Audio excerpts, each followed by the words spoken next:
खबर आपको दिखा रहे हैं। वर्ल्ड कप में दूसरा बड़ा उलटफेर। वर्ल्ड कप में नीदरलैंड से हारने की कगार पर साउथ अफ्रीका। नीदरलैंड ने 246 रन का लक्ष्य जो है वो दिया है और साउथ अफ्रीका की बात करें तो लगभग हारने की कगार पर है। तो ये बड़ा उलटफेर और दूसरा उलटफेर एक तरह से कहा जा सकता है कि अब एक दिन पहले आपको याद होगा जब अफगानिस्तान और इंग्लैंड जो है, इंग्लैंड अफगानिस्तान से हार गया था। वर्ल्ड कप में दूसरा बड़ा उलटफेर देखने को मिल रहा है, जहां पर नीदरलैंड से हार की कगार पर है साउथ अफ्रीका। साउथ अफ्रीका के लगभग 9 विकेट गिर गए हैं, एक लास्ट विकेट बचा है। और आपको बता दें कि 246 रन का टारगेट जो है वो साउथ अफ्रीका को नीदरलैंड ने दिया है।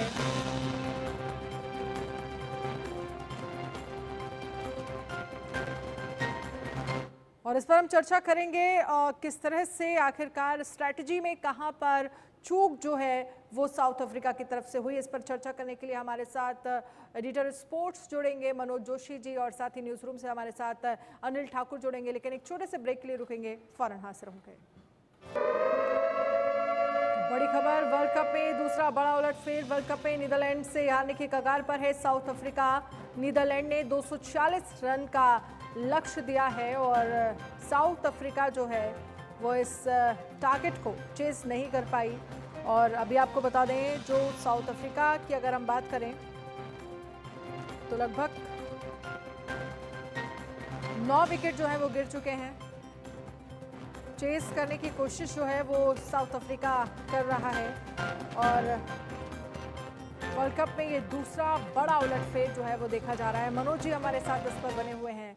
मनोज जी, आप कैसे देखते हैं ये दूसरा उलटफेर है? एक दिन पहले हमने देखा जब अफगानिस्तान और इंग्लैंड का मैच था तो किस तरह से इंग्लैंड जो है वो हारी थी, और दूसरा उलटफेर की तरफ एक तरह से ये कहा जा सकता है क्योंकि अभी आखिरी विकेट जो है वो बचा हुआ है साउथ अफ्रीका का। कैसे देखते हैं आप इस मैच? जी हाँ, बिल्कुल। केशव महाराज और लुंगी एंगड़ी अभी क्रीज पर हैं और अब तो बिल्कुल जिसे कहते हैं एक औपचारिकताएं पूरी होना बाकी हैं। अब तो 50 ओवर का भी इंतजार नहीं करेंगे आप, क्योंकि अब तो 43 ओवर का ये खेल है। बारिश की वजह से खेल को सीमित कर दिया गया। और यहाँ मैं आपको बस इसको एक ही लाइन में एक्सप्लेन करना चाहूँगा कि जिस तरह से धर्मशाला में आज बहुत ठंड है, ठंडा माहौल है, शीतलहर जैसी स्थितियाँ बन गई हैं, तो वहाँ इस माहौल से बिल्कुल सब कुछ गर्म हो गया है, माहौल गर्म हो गया है। और लगातार दूसरे दिन उलटफेर की संभावना, क्योंकि पहले दिन उलटफेर हमने देखा एक दिन पहले जब अफगानिस्तान ने इंग्लैंड को हराया, और अब उलटफेर के बिल्कुल कगार पर है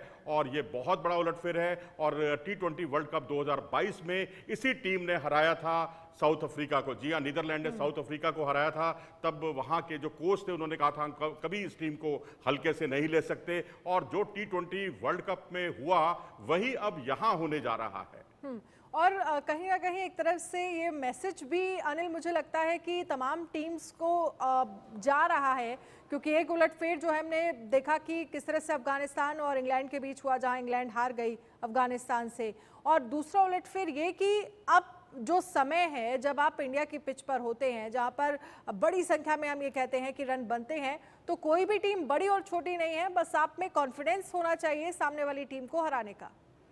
बिल्कुल अनन्या, देखिए साउथ अफ्रीका को क्यों चोकर्स कहा जाता है, आज फिर वो साबित होने जा रहा है, क्योंकि एक दूसरा जो बड़ा उलटफेर है वर्ल्ड कप में होने जा रहा है। और आपको बता दें कि साउथ अफ्रीका का इतिहास ऐसा ही रहा है वर्ल्ड कप में कि शुरुआत बहुत अच्छी रहती है, लेकिन फिर एक छोटी टीम हराकर उन्हें वर्ल्ड कप से बाहर करती आ रही है। और आज एक बड़ा उलटफेर जो है हिमाचल के धर्मशाला स्टेडियम में देखने को मिलने जा रहा है, क्योंकि मौसम ख़राब हुआ, बारिश हुई। हालांकि टॉस साउथ अफ्रीका ने जीता और बॉलिंग का फैसला लिया, लेकिन वो महंगा पड़ गया।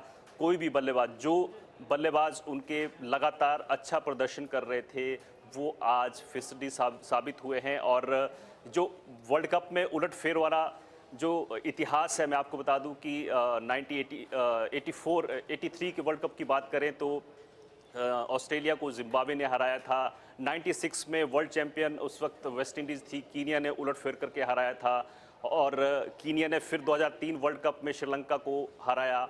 2007 में बड़ा उलटफेर कर बांग्लादेश ने भारत को ही वर्ल्ड कप से बाहर करवा दिया था। 2007 में आयरलैंड ने पाकिस्तान को बाहर किया था। इसके साथ ही आयरलैंड ने 2011 के वर्ल्ड कप में इंग्लैंड को बाहर कर दिया था वर्ल्ड कप से। बड़े उलटफेर जो हैं वो लगातार हर वर्ल्ड कप में देखने को मिले हैं। और 2015 का वर्ल्ड कप है, उस वक्त भी आयरलैंड ने वेस्ट इंडीज़ को हराकर वर्ल्ड कप में बड़ा उलटफेर किया था। और जिस तरह से मनोज जोशी जी ने बताया कि T20 वर्ल्ड कप 2022 में भी साउथ अफ्रीका को इसी टीम ने हराया था। लेकिन मुझे लगता है कि साउथ अफ्रीका का जो प्रदर्शन था, उस प्रदर्शन को देखकर शायद ओवर कॉन्फिडेंस था या फिर नीदरलैंड को हल्के में ले लिया, क्या वजह रही, ये टीम मैनेजमेंट हार के बाद ज़रूर सोचेगा। लेकिन आज जो नीदरलैंड की टीम ने किया है, मुझे लगता है कि उनका वो बेहतर प्रदर्शन होगा और उनका जो विश्वास है वो फिर से वापस जो है इस वर्ल्ड कप में अगले मैचेस में देखने को ज़रूर मिलेगा। मनोज जी, आपको क्या लग रहा है, नीदरलैंड को साउथ अफ्रीका ने क्या हल्के में लिया, और जो साउथ अफ्रीका का डिसीजन था पहले फील्डिंग करने का, क्या वो गलत साबित हुआ? देखिए, हल्के से तो खैर नहीं लिया, क्योंकि गंभीरता से ही लिया, मैं तो यही कहूँगा। क्योंकि पिछली बार जब ये हार चुके हैं और मैच शुरू होने से पहले ही वहाँ के कोच ने यहाँ तक कहा, साउथ अफ्रीकी कोच ने, कि हम कभी इस टीम को हल्के से नहीं आंक सकते। क्योंकि T20 क्रिकेट ठीक है, एक अलग फॉर्मेट होता है, लेकिन वनडे में एक अलग फॉर्मेट है। लेकिन ये टीम बहुत तगड़ी टीम है, बहुत अच्छी टीम है। और रही बात आपके सवाल नंबर 2 की, जो टॉस जीतने के बाद, क्योंकि ओवरकास्ट कंडीशन थी, बारिश आ रही थी, बारिश के बीच में, क्योंकि टॉस 1 बजे हो जाता है, यहाँ 2:30 बजे टॉस हुआ। और उस वक्त टॉस जीतने के बाद पहले फील्डिंग ये सोचकर ली गई कि यहाँ ओवरकास्ट कंडीशन का उनके फास्ट बॉलर मार्को जेंसन या रबाडा इसका फ़ायदा उठाएंगे, और फ़ायदा उन्हें मिला भी। तो उनको लगा कि टॉस जीतकर सही फैसला हुआ है। लेकिन जैसा कि हमने इंग्लैंड अफगानिस्तान मैच में देखा, बाद में खेलने वाली जो टीम होती है उसे काफ़ी दिक्कतों का सामना करना पड़ता है। फ्लड लाइट्स में जो है काफ़ी परेशानियाँ होती हैं, और वही कुछ कल भी हुई और आज भी हुई। वहाँ उलटफेर हो गया और यहाँ होने जा रहा है। तो मुझे लगता है कि यहाँ आप अगर शुरुआती दौर में जो आपने ओवरकास्ट कंडीशन का जो एक आपने उसका फ़ायदा उठाने की कोशिश की थी, मुझे लगता है कि शायद अगर वस्तुस्थिति अगर देखी जाती बजाय कि ओवरकास्ट कंडीशन के, तो मेरे ख्याल से शायद ऐसी स्थिति ना होती। लेकिन इसके लिए मैं पूरा श्रेय दूंगा नीदरलैंड को, जिन्होंने गेंदबाजी में पहले से ही इन्हें महारत हासिल है। क्योंकि पाकिस्तान के खिलाफ भी इन्होंने 300 रन नहीं बनने दिए थे, और वहाँ भी 38 रन पे 3 आउट कर दिए थे इसी टीम ने। लेकिन बल्लेबाजी इसकी सबसे बड़ी कमजोरी थी। लेकिन आज बल्लेबाजी चल गई, और आखिरी 10 ओवर में 105 रन बनाए हैं इस टीम ने, साउथ अफ्रीका की धाकड़ टीम के खिलाफ, जिसमें मार्को जेंसन, रबाडा जैसे प्लेयर हैं, और स्पिन बॉलिंग में केशव महाराज हैं। और इस अटैक के सामने 105 रन 10 ओवर में, मैं तो कहूँगा आखिरी 10 ओवर में धो डाला था साउथ अफ्रीका को नीदरलैंड ने। जी हाँ, और इसके साथ ही मुझे लगता है कि क्योंकि जो 43 ओवर का ये मैच हुआ, वरना टारगेट और ज़्यादा होता, क्योंकि जिस तरह से आखिरी 10 ओवर में ये कहा जा सकता है नीदरलैंड जो है वो खेलती हुई नजर आई। अब क्या लगता है, वेदर का फर्क पड़ा? अनिल, अगर हम बात करें इस पूरे मैच में, एक बड़ा फैक्टर जो है वो अगर हम देखें तो वेदर नजर आया, जिस तरह से साउथ अफ्रीका जो है वो फिलहाल हारती हुई नजर आ रही है। बिल्कुल अनन्या, आपने सही कहा कि बीच में जो बारिश शुरू हुई उसके बाद मुझे लगता है कि पिच ने थोड़ा सा जो अपना अंदाज बदला है, और जो प्रदर्शन जो साउथ अफ्रीकन ओपनर्स से लेकर माक्रम तक जो उनके मध्यम क्रम है, अच्छी बल्लेबाजी कर रहे थे। लेकिन आज कोई भी बल्लेबाज साउथ अफ्रीका की तरफ से नहीं चल पाया। हालांकि जब शुरुआत नीदरलैंड्स की हुई थी तो उनकी भी शुरुआत अच्छी नहीं रही। लेकिन 5वें नंबर पे जो खिलाड़ी आते हैं एडवर्ड्स, उन्होंने 78 रन की पारी खेली और 245 तक इस स्कोर को ले जाया गया। लेकिन जब साउथ अफ्रीका उतरती है बैटिंग के लिए तो एकदम ऐसा लगता है कि जैसे आज पहला मैच हो साउथ अफ्रीका का, इससे पहले उन्होंने वर्ल्ड कप में खेला ना हो। जो क्विंटन डीकॉक हैं, उन्होंने दो शतक लगाए हैं वर्ल्ड कप में, लेकिन आज वो सस्ते में निपट गए। इसके अलावा उनके कैप्टन सस्ते में निपट गए। हाँ, आज मिलर थोड़े जमे थे, लेकिन वो भी बोल्ड हो गए क्योंकि प्रेशर उस वक्त साउथ अफ्रीका पर बहुत ज़्यादा था। और मुझे लगता है कि जो नीदरलैंड्स की टीम ने कर दिखाया है, अब साउथ अफ्रीका को सोचना होगा कि अगले जो मैच हैं वो बड़ा संभल कर वो खेलें।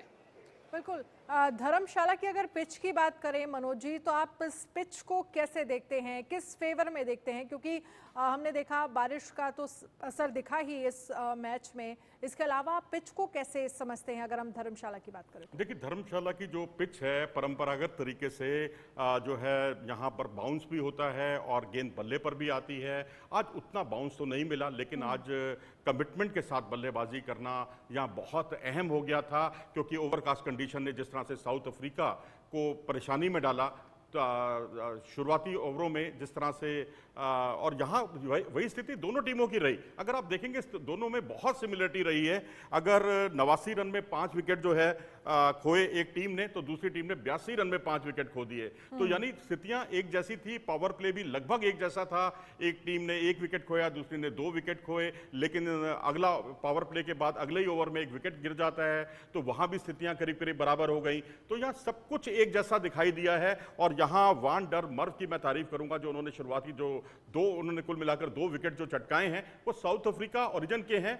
ओरिजिन ही नहीं बल्कि साउथ अफ्रीका की तरफ से खेलते थे 2010 तक, और उन्होंने वनडे भी खेला, T20 भी खेला, और उसके बाद T20 क्रिकेट उन्होंने नीदरलैंड से खेला तकरीबन 5 साल के बाद 2015 में, और उसके बाद जो है 2019 में वो वनडे क्रिकेट में उतरे नीदरलैंड की ओर से। यानी साउथ अफ्रीका की ओर से खेलने वाले खिलाड़ी ने आज साउथ अफ्रीकी टीम के ही 2 विकेट चटकाए और बल्लेबाजी में भी सहयोग दिया। और अगर हम एडवर्ड्स की बात करें तो उन्होंने बेहद शानदार अपनी कप्तानी पारी खेली, एक बड़ा योगदान दिया। जी हाँ, बिल्कुल। एडवर्ड्स की तो जितनी तारीफ की जाए उतना कम है। और ये खिलाड़ी जो है जिस तरह से इन्होंने आज शुरू में स्वीप शॉट खेले, खासकर केशव महाराज पर, और उसके बाद इन्होंने बड़े बड़े शॉट्स खेले, लॉफ्टेड शॉट खेले पारी के आखिर में। और उन्होंने चाहे रबाडा हो, उन पर कवर ड्राइव उनके बहुत ही बेहतरीन थे। तो आज कुल मिलाकर उनकी पारी एक ऐसी पारी थी जो जिसने मैच में जान डाल दी।